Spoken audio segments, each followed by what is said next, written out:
Have you ever wondered why your parents told you to save your money, but billionaires talk about growing their money? It seems like the same thing, right? You put money aside, it accumulates, you get wealthier. But here's what nobody tells you. Saving and growing are completely different games with completely different rules. And the game you choose to play will determine whether you stay broke or build actual wealth. Here at Simple Money, I've watched thousands of people struggle with money, and I noticed something fascinating. The people who stay poor are obsessed with protection. The people who get rich are obsessed with expansion. Today, I'm going to show you exactly why this happens, why it's so hard to break out of the saving mindset, and how understanding this difference can completely transform your financial future. Here's what's really happening. When you grow up without money, your brain learns that money is scarce, fragile, something that can disappear at any moment. So, you develop what I call a scarcity operating system. Your entire relationship with money gets programmed around one core belief. Don't lose what you have. This makes perfect sense. If your family struggled to pay rent, if you saw your parents fight about money, if you remember the electricity getting shut off, your brain learned a crucial lesson. Money leaving equals danger. So you save, you hoard, you protect, you feel anxious when you spend, you feel safe when your savings account number goes up. But here's the problem. While you're playing defense, wealthy people are playing offense. Think about it like this. Imagine two people playing soccer. One person spends the entire game standing in front of their own goal, desperately blocking shots. The other person is running up the field, passing, shooting, scoring. Who do you think wins? The person playing defense might not lose badly, but they'll never actually win, because you can't score goals from your own penalty box. That's the difference between saving and growing. Saving is defense. Growing is offense. And wealth is built by people who learn to play offense. Now, here's where it gets interesting. The first mental trap that keeps people stuck in saving mode is what I call the safety illusion. Here's the concept. People who focus only on saving believe they're being financially responsible. They believe they're protecting themselves from disaster. But here's what they don't realize. In a world with inflation, saving money in a regular savings account means you're actually losing money every single year. Let me give you specific numbers. Let's say you save $10,000 in a savings account earning 0.5% interest. That's pretty typical right now. Meanwhile, inflation is running at 3%. That means the stuff you want to buy is getting 3% more expensive every year. So your money is growing at 0.5%, but your costs are growing at 3%. You're actually losing 2.5% of your purchasing power every single year. In 10 years, that $10,000 will only buy you about $7,700 worth of stuff in today's money. You didn't spend a penny. You were being responsible. And you still lost over $2,000 in real value. This is why rich people don't just save. They grow. They invest. They put their money in assets that appreciate faster than inflation. Here's the psychology behind why this is so hard to see. Saving feels safe because you can watch the number in your account go up. 10,000 becomes 10,000. 50 becomes 10,100. Your brain sees that increasing number and feels good. Protected, like you're making progress. But you're not seeing the invisible erosion happening underneath. The silent tax of inflation eating away at what that money can actually do for you. Wealthy people understand this. They're not trying to protect a number in an account. They're trying to protect and grow their purchasing power, their ability to buy freedom, security, and opportunity. The second trap is what I call the single bucket mindset. Here's what this means. People focused on saving tend to think about money as one big pile. You have money or you don't have money. Your savings are either growing or shrinking. Wealthy people think completely differently. They see money in multiple buckets, each with a different job. They have a security bucket. That's their emergency fund, usually 3 to 6 months of expenses in cash. This bucket's job is protection. It's their defense. Then they have a growth bucket. This is money invested in stocks, real estate, businesses, assets that grow over time. This bucket's job is offense, building wealth. Then they have an income bucket, assets that generate cash flow, rental properties, dividend stocks, businesses.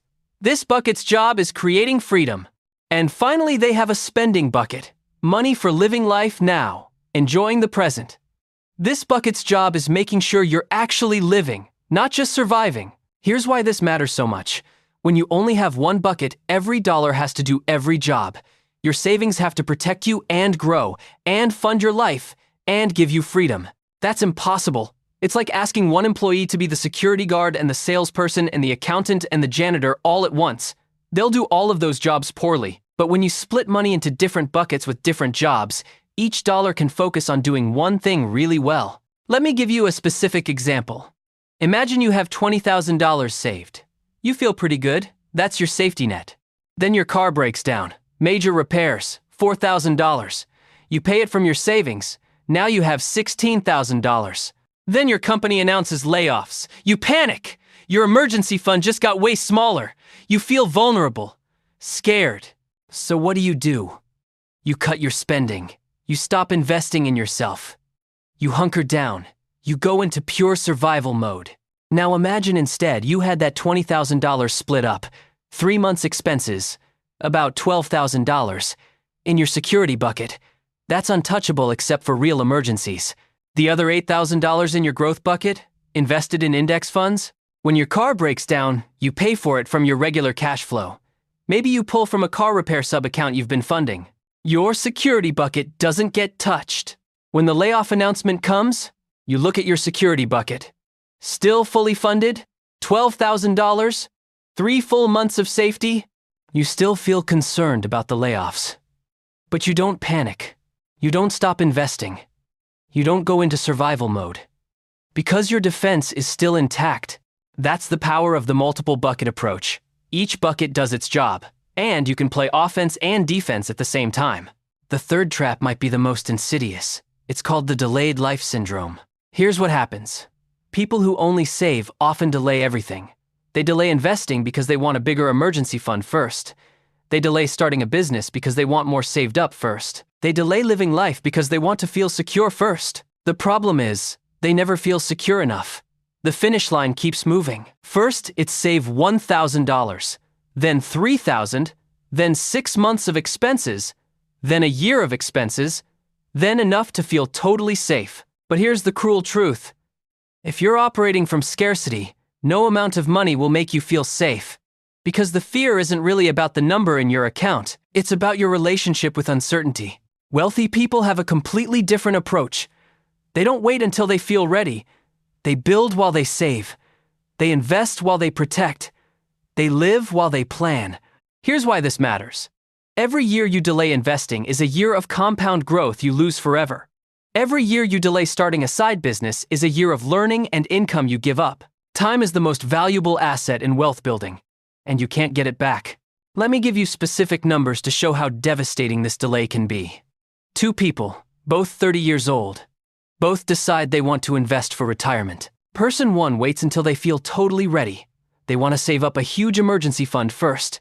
Pay off all debt, feel completely secure. They start investing at age 37. Person 2 starts investing immediately at age 30. Even while building their emergency fund, even while paying off debt, they invest just $300 a month. Both people invest $300 a month until age 65. Same monthly amount. Same investment returns of 8% per year. Person 2, who started at 30, ends up with about $1,050,000 at retirement. Person 1, who started at 37, ends up with about $620,000. Same monthly investment, 7-year delay, $430,000 less at retirement. That's the real cost of waiting until you feel ready. That's what the delayed life syndrome actually costs you. The fourth trap is what I call the knowledge desert. Here's what this means. People who focus only on saving often don't invest in learning about money. Because learning costs money. Books cost money. Courses cost money. Time spent learning is time not spent earning. So they stay in their comfort zone. They keep doing what they know. They save in savings accounts because that's simple and safe. Meanwhile, wealthy people spend money to learn about money. They buy books. They take courses. They hire coaches. They join masterminds. They see education as the highest return investment possible. Here's the psychology behind why this trap is so powerful. When you're in scarcity mode, spending money on something intangible like education feels wasteful, risky, like money down the drain. You can't see education sitting in your bank account. You can't watch it accumulate, so it doesn't feel like progress. But here's what nobody tells you. The knowledge gap between people who stay poor and people who get rich is massive. And it's not about intelligence. It's about exposure to ideas. Wealthy people know about compound interest, index funds, tax-advantaged accounts, real estate investing, business structures, asset protection, tax strategy, multiple income streams. People stuck in saving mode often know about one thing: putting money in a savings account. That knowledge gap determines everything, because you can't use strategies you don't know exist. The fifth trap is what I call the certainty addiction. Here's the concept. Saving feels certain. You put $1,000 in your account, you have $1,000. Simple, clear, guaranteed. Investing feels uncertain. You put $1,000 in the stock market. It might become 1,100. It might become 900. You don't know. That uncertainty feels dangerous. So people who grew up with scarcity become addicted to certainty. They'd rather have guaranteed small returns than uncertain, potentially large returns. But here's the brutal truth. Certainty is expensive. The price of certainty is staying poor. Think about it this way. A savings account gives you certainty. You'll definitely earn 0.5%. You'll definitely lose money to inflation. You'll definitely never build real wealth. The stock market gives you uncertainty. Some years you'll lose money. Some years you'll gain a lot. Over 20 or 30 years, historically you'll average about 10% returns. But you have to be willing to live with the uncertainty. The ups and downs. The not knowing what tomorrow brings. Wealthy people have made peace with uncertainty. They don't need to know what the stock market will do next week or next month. They just need to know that over decades, invested money grows. People stuck in saving mode can't make peace with that uncertainty, so they choose the certain path to nowhere. Here's the psychology behind this. When you grow up with financial instability, your brain craves stability above everything else. Uncertainty feels like the enemy, like the thing that caused all the problems, so you avoid it at all costs. Even when avoiding uncertainty means avoiding opportunity. But here's what nobody wants to admit. Wealth requires uncertainty. Growth requires risk. Building something bigger than what you have means letting go of total control. The wealthiest people aren't the most risk-averse. They're the best at managing risk, at taking calculated uncertainty in exchange for potential reward. Now let me tell you about two people who perfectly illustrate everything I've been talking about. Let me tell you about David. David is 28 years old. He makes $55,000 a year. He's hardworking, responsible, takes his money seriously. David has been saving aggressively for 5 years. He's got $18,000 in his savings account. He's incredibly proud of this. It represents security, safety, years of sacrifice. David reads personal finance advice. They all say to invest, to put money in index funds, to take advantage of compound growth. But David can't quite bring himself to do it. What if the market crashes right after he invests? What if he needs that money? What if something goes wrong? So he keeps saving. Every month, $500 goes into his savings account. He watches that number grow. It feels good, responsible, safe. Meanwhile, his friend keeps telling him about their investment returns. 20% last year, their portfolio growing faster than David's savings. David feels that pang, that FOMO. But then he remembers the risk, the uncertainty.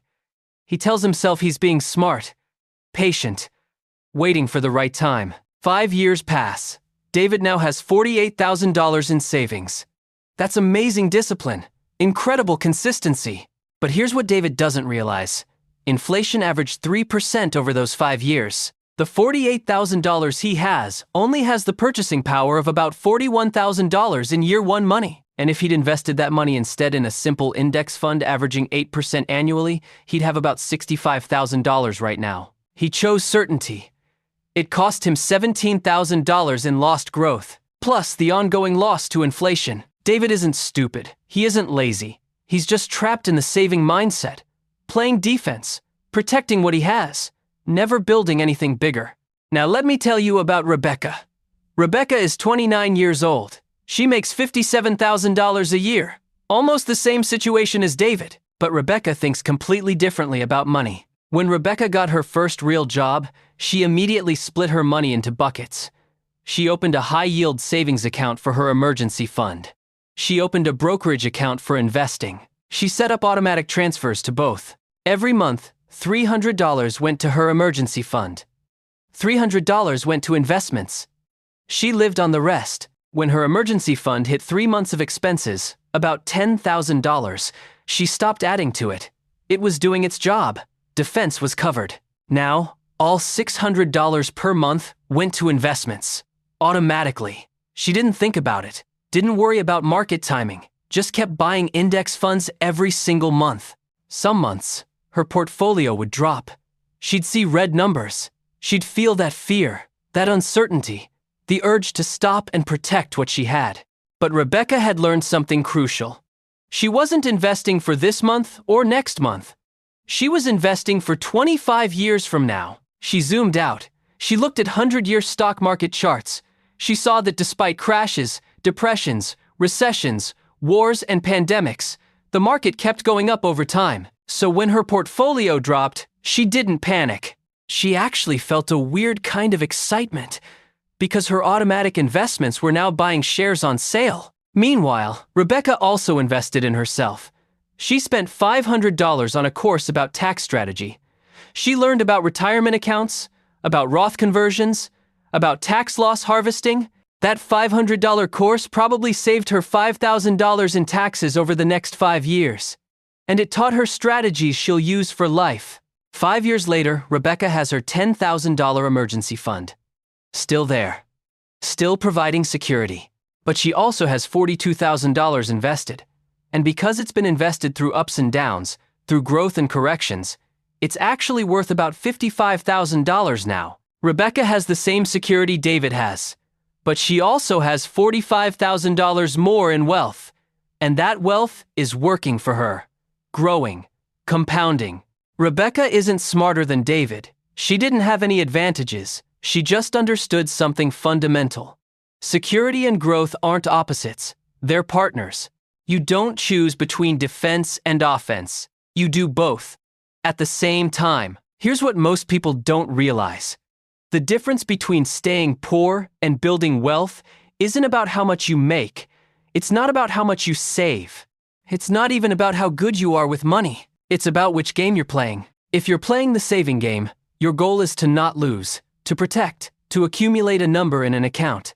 That game will keep you safe-ish, but it will never make you wealthy. If you're playing the growing game, your goal is expansion, building, creating assets that work for you. That game has uncertainty, but it's the only game that leads to actual wealth. And here's the thing that might blow your mind. You don't have to be rich to start playing the growing game. You just have to be willing to split your focus. Keep playing defense with your emergency fund. Protect yourself. Build that security. But simultaneously start playing offense. Even if it's just $50 a month. Even if it feels small and insignificant. Because every dollar you invest is a soldier you're sending out to fight for your financial freedom. And those soldiers recruit more soldiers through compound growth. The poor stay poor because they think they need to feel secure before they can grow. The rich get rich because they build security and growth at the same time. It's not about choosing. It's about expanding your capacity to do both. The safety illusion. The single bucket mindset. The delayed life syndrome. The knowledge desert. The certainty addiction. These aren't character flaws. They're predictable patterns that emerge from growing up with scarcity. But they can be overcome once you understand them. Once you see them operating in your own life. The question isn't whether you should save or grow. The question is, are you ready to do both? Are you ready to stop waiting until you feel secure enough? To stop playing only defense?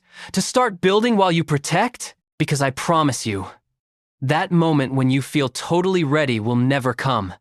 The uncertainty will never fully go away. The fear will never completely disappear. Wealthy people didn't wait for those feelings to change. They just started building anyway. So what's it going to be? Another year of waiting? Or the year you start playing a different game?